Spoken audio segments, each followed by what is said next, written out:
பக்தி தமிழ் 369 நேயர்களுக்கு வணக்கம். நம்ம இந்து மதத்துல ஆலய வழிபாடு செய்வதற்கு சில நியமங்கள் உள்ளன, சட்டத்திட்டங்கள் உள்ளன, சாஸ்திரங்கள் உள்ளன, சம்பிரதாயங்கள் உள்ளன. இப்படி போனாதான் ஆண்டவனுடைய அனுகிரகம் கிடைக்கும். ஆனா நம்ம என்ன பண்றோம், பொதுவாக மனம் போன போக்கில் கோயிலுக்கு போறோம். எப்படி வேணா கோயிலுக்கு போகலாம், எந்த மாதிரி ட்ரெஸ் போட்டுட்டு போகலாம், எந்த மாதிரி உடையை அணிந்து கொண்டு போகலாம். எதற்குமே கட்டுப்பாடு இல்லாம கோயில் வழிபாடு இப்ப பல பேர் போய் செஞ்சிட்டு இருக்காங்க.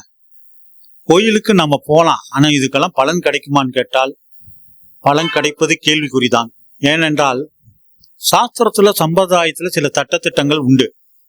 அதை கடைபிடித்து நம்ம கோயிலுக்கு போனா அதுக்குரிய பலன்கள் கிடைத்தே தீரும்.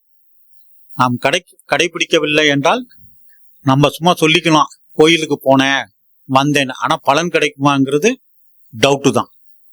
சரி, நம்ம கோயிலுக்கு எப்படி போகணுன்ற சில நியமங்கள் பார்ப்போம்.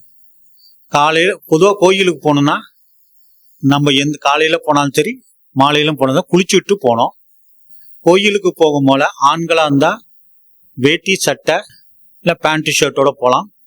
பெண்கள்லாம் இருந்தா புடவை, இப்போது சுட்டிதார், இது மாதிரி எல்லாம் போடலாம். சில ட்ரெஸ் கோடு உண்டு. இந்த ட்ரெஸ்ல தான் போகணும்.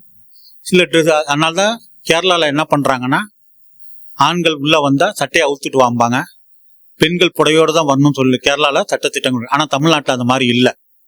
தமிழ்நாட்டில் கோயிலுக்கு எப்படி வேணா போகலாங்கிறது ஒரு மனோநிலை இப்போது உள்ளது.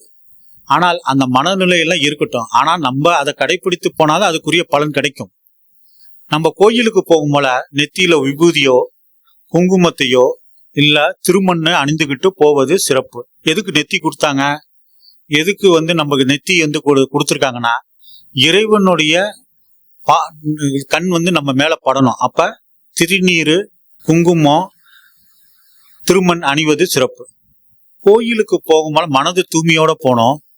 கோயிலுக்கு போனால் வேக வேகமா சுத்தக்கூடாது, வேக வேகமா கோயில சுத்தக்கூடாது. மெதுவாக கோயிலுக்கு போயிட்டு வரணும். குறைஞ்சபட்சம் ஒரு கோயிலுக்கு போனா 1 மணி நேரமாவது அந்த கோயில்ல இருக்கணும். ஆனா நம்ம டூரிஸ்ட் மாதிரி ஒரு 10 நிமிஷம் ஒரு கோயில், அடுத்த 10 நிமிஷம் அடுத்த கோயில், இப்படி போனா இதெல்லாம் பலன் கிடைக்காது. ஒரு கோயிலுக்கு போனா 1 மணி நேரமாவது இருந்தாலும் அந்த கோயிலோட வைப்ரேஷன் நம்மளுக்கு கிடைக்கும். அந்த வைப்ரேஷன் மூலமா நம்மளுக்கு பல நல்ல வாழ்க்கையில் நல்ல முன்னேற்றங்கள், நல்ல சம்பவங்கள் நடைபெறும். அதே மாதிரி காலையில இந்த நேரத்துக்கு போனோம், சாயந்தரம் இந்த நேரத்துக்கு போனோம்.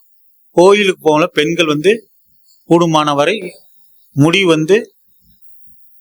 முடி சரியாக எதில் வைத்து செல்ல வேண்டும். இது மாதிரி பல சிட்டங்கள் உண்டு. கோயில்ல விளக்கேற்றும் போல அதுக்குரிய இடத்துலதான் நம்ம விளக்கேற்றணும். கண்ட இடத்துல விளக்கேற்றக்கூடாது. கண்ட இடத்துல நம்ம கை வைக்க கூடாது. கோயிலுக்கு போனா கருவறைக்கு முன்னாடி வரைதான் நம்மளுக்கு அளவு உண்டு. அந்த கருவறைக்கு மேல நம்ம போகக்கூடாது. அந்த கருவறைக்கு முன்னாடி பிரார்த்தனை பண்ணாலே போதும். சில பேர் நினைப்பாங்க, நான் கருவறை கிட்ட போனோம், சாமி கிட்ட பக்கம் போனாதான் எனக்கு அருள். ஒண்ணுமே கிடையாது.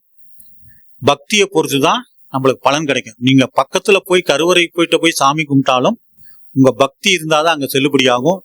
அதனால எல்லாரும் கருவறை பக்கத்துல போய் சாமி கும்பிட்டா மட்டும் நம்மளுக்கு இறைவன் அருள் கொடுத்து விடுவான்னு யாரும் நினைத்து விட வேணாம். தூரத்தில் நின்று சாமி கும்பிட்டாலும் நம்மளுக்கு அருள் கிடைக்கும். அதனால தூரத்தில் நின்னாலும் நம்மளுக்கு அருள் கிடைத்தே தீரும். அது ஒன்றும் மாற்ற, நம்ம பக்தியை பொறுத்துதான் இறைவன் செயல்படுவார். இது மாதிரி கோயிலுக்கு செல்லும் பொழுது உட்கார்றதை, சிவன் கோயில்ல போனா உட்காந்துட்டு வரணும். பெருமாள் கோயிலுக்கு போனா உக்காந்துட்டு வரக்கூடாது. அதே மாதிரி கொடிமரத்துக்கு முன்னாடி தான் நம்ம நமஸ்காரம் பண்ணோம். பெண்கள் ஆண்கள் கொடிமரத்துக்கு முன்னாடி தன் உடம்பு படும்படி நமஸ்காரம் பண்ணோம். பெண்கள் தன்னுடைய அங்கங்கள் கீழே படக்கூடாது. பெண்கள் நமஸ்காரம் பண்ணும்போது தங்க அங்கங்கள் மார்புகள்லாம் கீழே படாத அளவுக்கு நம்ம நமஸ்காரம் பண்ணோம்னு. இது மாதிரி கோயிலுக்கு செல்லும் பொழுது பல விதிமுறைகள் சட்டத்திட்டங்கள் உள்ளன. இதையெல்லாம் கொஞ்சம் கடைபிடிச்சு நம்ம போயிட்டு வந்தோம்னா நம்மளுக்கு சிறப்பான பலன்கள், கோயில் பலன் கிடைக்கும். இதெல்லாம் நம்ம முன்னோர்கள் கடைபிடித்தார்கள். அதனால்தான் அவர்களுக்கு வாழ்க்கை சிறப்பாக அமைந்தது. அவர்களுக்கு 8 குழந்தை பிறந்தாலும் அவர்களுக்கு 8 பேருக்கு திருமணம் நடைபெற்றது. வறுமை இல்லாம ஓரளவுக்கு வாழ்ந்தார்கள். வீடு சொத்தெல்லாம் வாங்கினாங்க. ஆனா இன்னைக்கு மனம் போன போக்கில் நம்ம எல்லாமே கொண்டு வந்தனால இன்னைக்கு வாழ்க்கை பல சிக்கல் கைவிட்டது. குழந்தையும் பிறக்கல, திருமணம் நடைபெறல, இது மாதிரி பல சம்பவங்கள் நடைபெறுது. கோயிலுக்கு போனா இப்படிதான் போனா, சட்டத்திட்டத்தோட சாஸ்திர சம்பிரதாயத்தோட கடைபிடிச்சு போனாதான் நமக்கு முழுமையா